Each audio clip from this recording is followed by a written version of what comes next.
Okay, welcome back, guys. I want to thank you for sticking around to this very tutorial. In today's tutorial, we're going to look at theme selection. We're going to look at theme customization.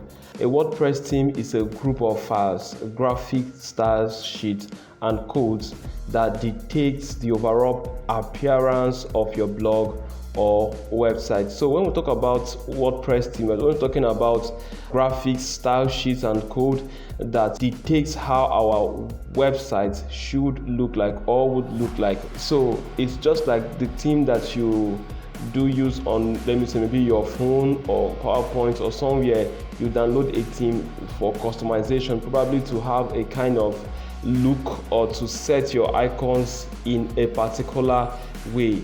Just the same thing happens applies with WordPress. In WordPress, we have this thing called theme that can help us set our media, set our write-up, our download buttons, and the rest, different position according to how the theme builder has built the theme. Okay, so that's one. Then secondly, themes can control something as vast as your site layout. When we talk about site layout, we're talking about the structure of your website. Okay, every site or website has its layout, has the way it is structured. That is called your site layout.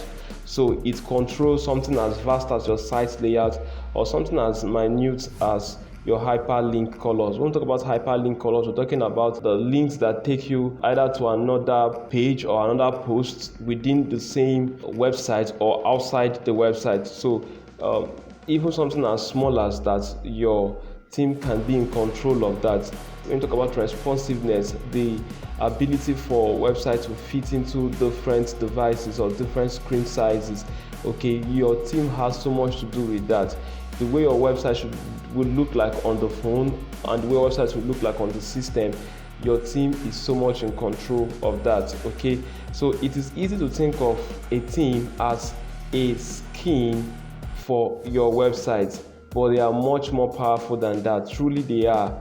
Okay, so the beauty of your website, the colors, the layout, the font family, the font size, all of those things most times are being controlled by your team. Okay, but in the course of this study, we are going to look at how to use the Elementor builder to build our websites. Okay, therefore we may not be relying so much on the theme structure and how the theme looks like. We'll have a little dominance over the site layout.